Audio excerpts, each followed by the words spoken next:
The marble floors of City Hall always gleamed in the morning, catching the light from the tall glass windows and turning it into long golden streaks. Before anyone in suits arrived, before the elevators dinged open for meetings and council sessions, a quiet Filipino man in a navy blue jumpsuit pushed his yellow mop bucket across the lobby and made sure every step people took that day would be on something clean. His name was Ernesto Ernie Delgado. He was 64, with graying hair and lines etched deep around his eyes. He moved slowly but steadily, leaning a little on the wooden handle of his mop when his knees complained. He hummed old Tagalog songs under his breath while he worked, the sound swallowed up by the cavernous lobby. His ID badge just said custodial staff, and most people never looked close enough to read even that. Ernie liked it that way. Back in the Philippines, he'd been many things: son of a farmer, college graduate, something else that never made it into small talk. But here, in this American city, he found a strange comfort in being invisible. Invisible men rarely caused trouble. Invisible men got to go home to their families. On that particular Monday, the building was busier than usual. A police misconduct hearing was scheduled upstairs, and news cameras had gathered outside, lenses like eyes waiting for something to happen. Officers moved through the lobby in clusters, uniforms crisp, badges polished, faces tight. Lawyers clustered near the elevators, their voices low and urgent.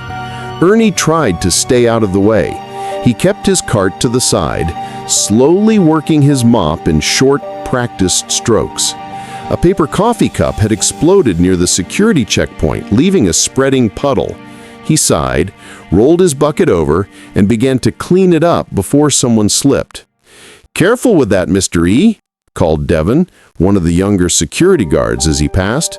"Place is a zoo today." Ernie smiled faintly. "Don't worry," he said. His accent curled gently around the words.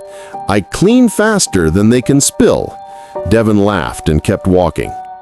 At the far end of the lobby, Officer Luke Randall stepped out of the elevator, jaw clenched. He was in his late 30s, tall and broad-shouldered, his uniform fitting his frame like armor. He'd started the day already angry. Angry at the hearing upstairs, angry at the protesters outside, angry at the social media comments accusing cops like him of being monsters. He wasn't a monster, he told himself. He was a good cop. He followed orders. He kept people safe. If people didn't like how he did it, maybe they shouldn't break the law. He scanned the lobby with restless eyes. They landed on Ernie, who had just finished mopping near the metal detectors and was wringing out the mop head into the bucket.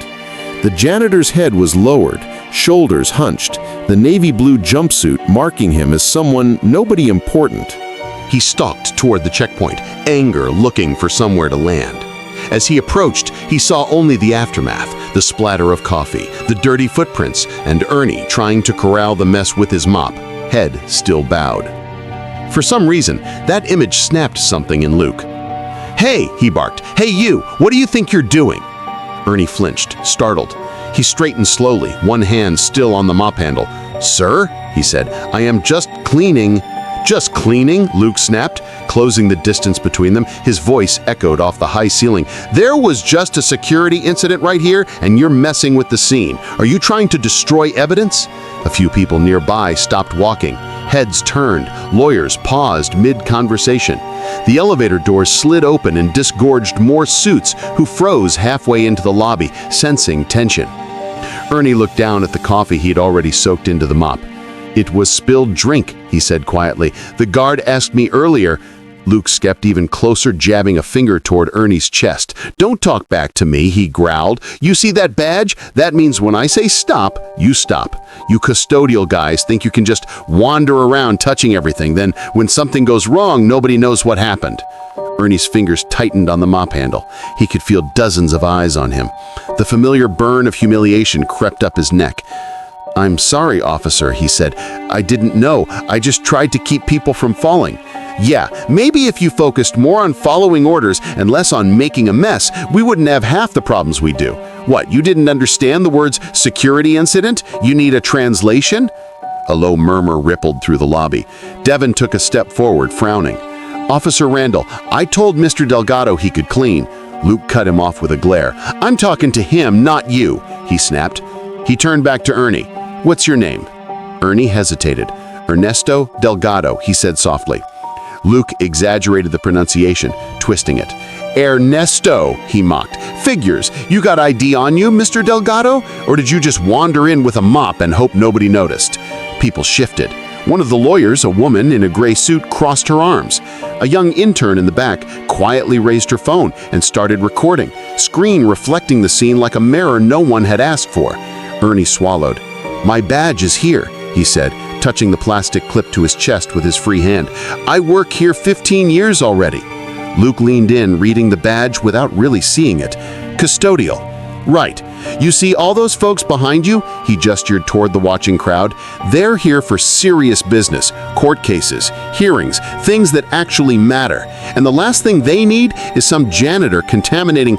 His words cut off as the elevator dinged again. This time the doors opened to reveal a tall woman in a dark skirt suit, hair pulled back, expression like carved stone.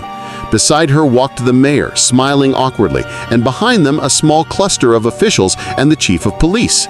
Luke straightened immediately. Chief, he said, snapping to attention. Chief Alvarez's eyes swept the lobby, taking in the stiff posture, the circle of onlookers, the scared Filipino man with the mop and the bright yellow bucket, and Luke's accusing finger hovering inches from his chest. Before we continue the story, let me know what country you're watching from. Hit the like button if you love this story, and please subscribe if you are new to my channel. Let's continue. What's going on here? She asked, her voice calm but edged. Before Luke could answer, Devin spoke up. Just a misunderstanding, Chief, he said quickly. Mr. Delgado was cleaning up a spill. Officer Randall I thought maybe he was interfering with a potential evidence area. Luke cut in, eager to justify himself. We had a hostile individual pass through. Procedures say we secure the scene.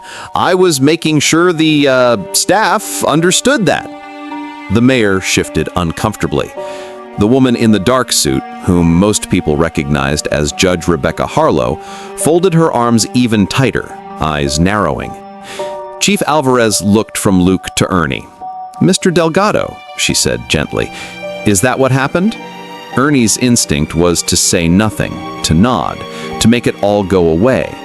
But something about the way the chief asked, the softness in her tone, made him lift his eyes. He asked me why I am messing with the scene, Ernie said slowly. He shout very loud. I did not know there is problem. I only seek coffee on the floor. People might slip.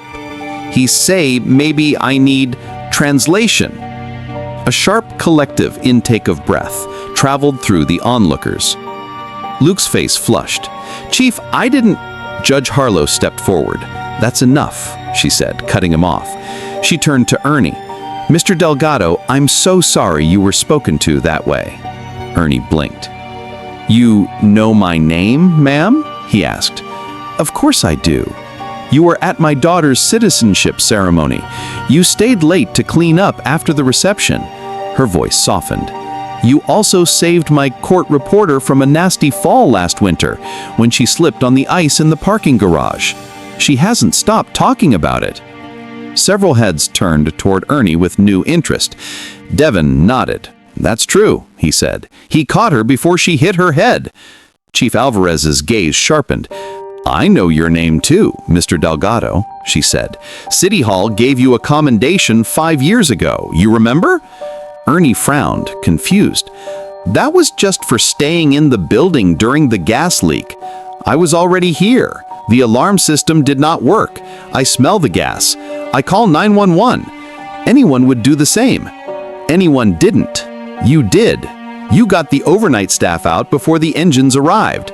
The fire captain told me you probably saved a couple of lives. Luke's stomach turned.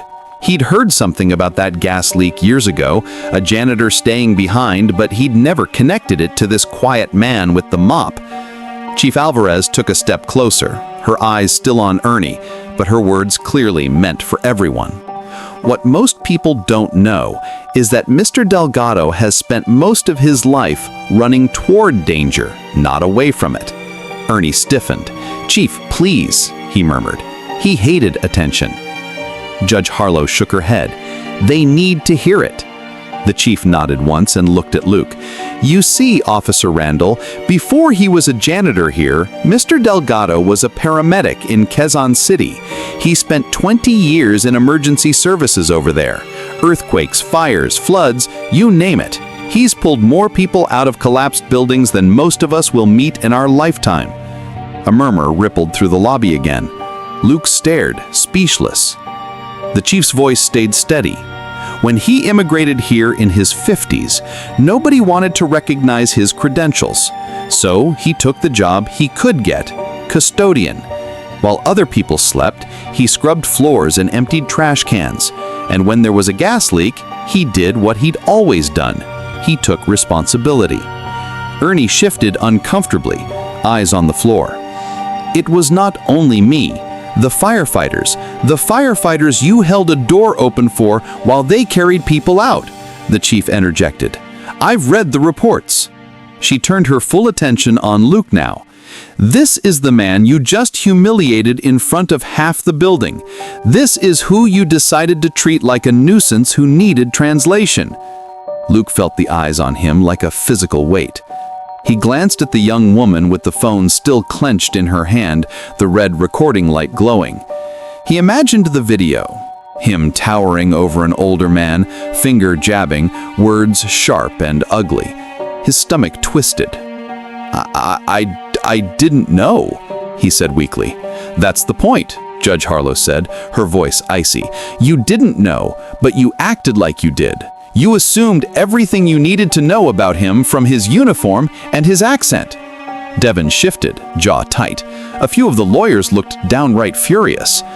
Chief Alvarez's face had gone very still. "Officer Randall, you will report to my office when this hearing is over. We'll be reviewing your body cam footage and this incident in detail. For now, you have something to do." Luke swallowed. His throat felt tight. "What's that, Chief?" he asked, though he already knew. "You're going to apologize, publicly, right now." Heat flooded his face. Every instinct screamed at him to defend himself, to explain that he was just following procedure, that things were tense, that he'd thought.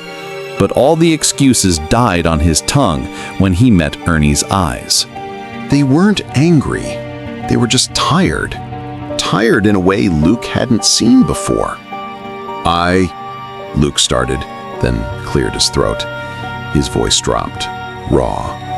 "Mr. Delgado," he said, "I'm sorry for the way I spoke to you. I was out of line. I should have listened instead of yelling." Ernie shifted his grip on the mop. "Thank you, officer," he said quietly. "And I shouldn't have made jokes about your English," Luke added, the memory making his skin crawl. "That was wrong. I was frustrated and I took it out on you. It won't happen again." Judge Harlow's expression softened a fraction. The young woman with the phone lowered it, though she didn't stop recording just yet. Ernie nodded slowly. "I accept your apology," he said. He paused, then added, "I know your job is hard. Mine is also not easy, but different. Maybe next time we both take small breath first, before we shout, yes?" A ripple of faint laughter passed through the lobby, tension easing just slightly. Luke let out a breath he hadn't realized he'd been holding. "Yes, sir," he said, surprising himself with the title. "You're right." Chief Alvarez nodded. "Mr. Delgado," she said, "if you ever feel mistreated again in this building, by anyone, my door is open." Ernie offered her a small, grateful smile. "I hope I will not need to bother you," he said. "Too much paperwork." That even got a smile out of the mayor. The crowd slowly dispersed, pulled back into the orbit of hearings and meetings and daily business. The young woman finally hit stop on her phone, then walked over to Ernie. "If you want the video, sir," she said gently, "I can send it to you. It might help, with everything." Ernie considered it, then shook his head. "Maybe keep it for now," he said. "If things change, you show. But I do not want trouble. I just want to finish mopping before the next coffee attack." She smiled and nodded. "Yes, sir," she said. "Thank you for everything you do." As the others drifted away, Luke lingered, feeling strange and unsteady. "Mr. Delgado," he said quietly, "can I ask you something?" Ernie looked up, wary but open. "Yes?" How do you keep from getting angry?" Luke asked. The question surprised even him. "When people treat you like that, like you're nobody." Ernie studied him for a long moment. "Sometimes I do get angry," he admitted. "I am human, but anger is heavy. If I carry it all day, my back will break before the mop does." A faint smile touched his lips. "So I try to remember who I am, even if other people forget." Luke frowned. "Who you are?" "Not just janitor," he said. He tapped his chest lightly. "Father, husband, Lolo, paramedic before, survivor, child of God." He shrugged. "If I remember that, their words cannot change me, only shame them." Luke thought about that long after he'd gone upstairs to stand outside the hearing room, body cam still recording, mind far away. He thought about it again that night, when he watched the lobby footage with Internal Affairs and saw himself towering over an older man who never once raised his voice. The video from the young woman's phone hit social media the next day. Comments flooded in, some angry, some supportive, some dismissive. But one image stuck with people. The quiet Filipino janitor, standing straight, mop in hand, while a police officer who had shouted at him in public apologized, with his head slightly bowed. Weeks later, the department added a new segment to their cultural sensitivity training. It wasn't about abstract concepts or statistics. It started with a photo of a man in a blue jumpsuit and a yellow mop bucket, and a caption. "This is Mr. Ernesto Delgado. This is who keeps our house standing." Sometimes, when Luke walked through the lobby on slower mornings, he'd see Ernie humming and mopping just as before. He'd pause, say, "Good morning, Mr. Delgado," and mean it. And every time he raised his voice on duty after that, the echo of that golden-lit lobby and the tired hurt in Ernie's eyes came back to him. A quiet reminder to take that small breath first, before assuming, before shouting, before forgetting that the person in front of him had a whole life, a whole story he knew nothing about. Thank you for watching to our Badge and Justice stories.